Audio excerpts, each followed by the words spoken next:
सत साहिब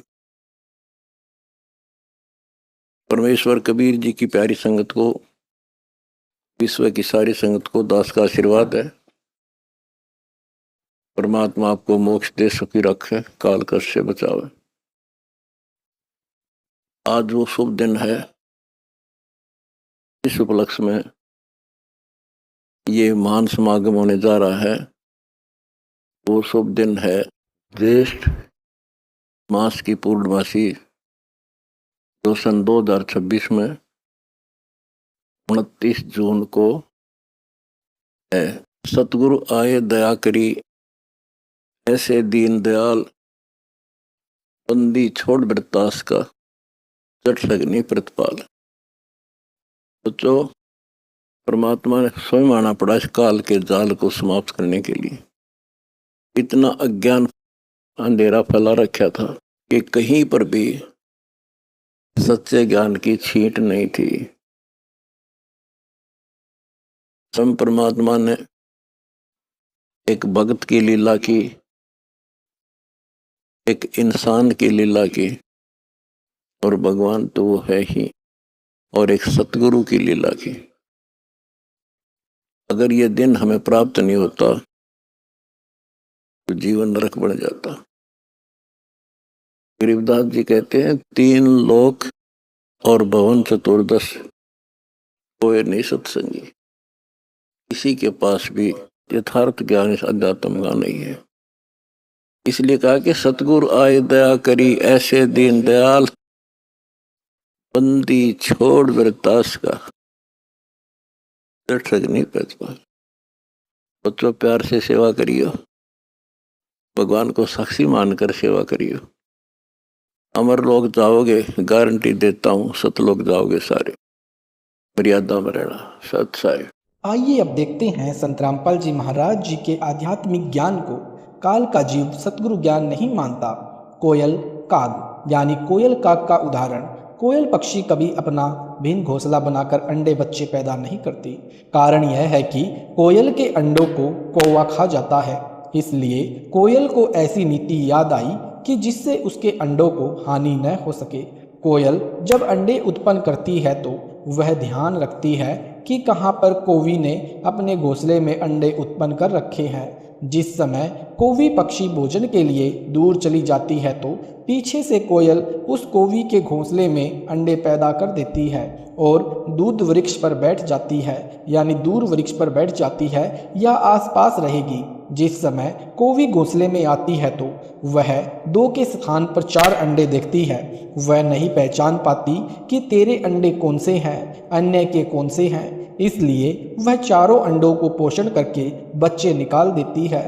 कोयल भी आसपास रहती है। अब कोयल भी अपने बच्चों को नहीं पहचानती है, क्योंकि सब बच्चों का एक जैसा रंग होता है। जिस समय बच्चे उड़ने लगते हैं तब कोयल निकट के अन्य वृक्ष पर बैठकर कुहू कुहू की आवाज लगाती है। कोयल की बोली कोयल के बच्चों को प्रभावित करती है। कौवे यानी कौवे वाले मस्त रहते हैं। कोयल की आवाज सुनकर कोयल के बच्चे उड़कर कोयल की ओर चल पड़ते हैं।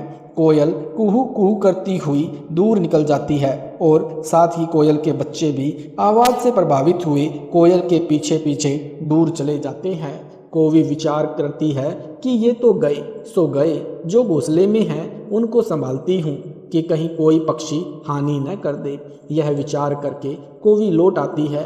इस प्रकार कोयल के बच्चे अपने कुल परिवार में मिल जाते हैं। परमेश्वर कबीर जी ने धर्मदास को समझाया है कि हे धर्मदास, तेरा पुत्र नारायण दास काग यानी काल का बच्चा है। उसके ऊपर मेरे प्रवचनों का प्रभाव नहीं पड़ा। आप दयाल यानी करुणा में सत्पुरुष के अंश हो। आपके ऊपर मेरी प्रत्येक वाणी का प्रभाव हुआ और आप खींचे चले आए। काल के अंश नारायण दास पर कोई असर नहीं हुआ। यही कहानी प्रत्येक परिवार में घटित होती है। जो अंकुरी हंस यानी पूर्व जन्म के भक्ति संस्कारी, जो किसी जन्म में सतगुरु कबीर जी के सत्य कबीर पंथ में दीक्षित हुए थे परंतु मुक्त नहीं हो सके, वे किसी परिवार में जन्मे हैं। सतगुरु की कबीर जी की वाणी सुनते ही तड़फ जाते हैं। आकर्षित होकर दीक्षा प्राप्त करके शिष्य बनकर अपना कल्याण कराते हैं। उसी परिवार में कुछ ऐसे भी होते हैं जो बिल्कुल नहीं मानते। अन्य जो दीक्षित सदस्य हैं उनका भी विरोध तथा मजाक करते हैं। वे काल के अंश हैं। वे भी नारायण दास की तरह काल के दूतों द्वारा प्रचलित साधना ही करते हैं। पृष्ठ 161 अनुराग सागर का सारांश।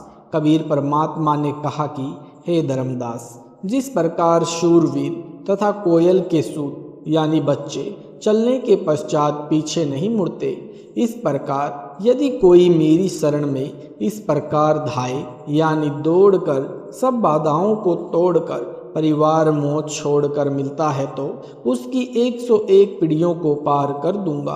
कबीर भक्त बीज बोए होए जो हंसा, यानी कबीर भक्त बीज होए जो हंसा, तारू तास के इकोत्तर वंशा।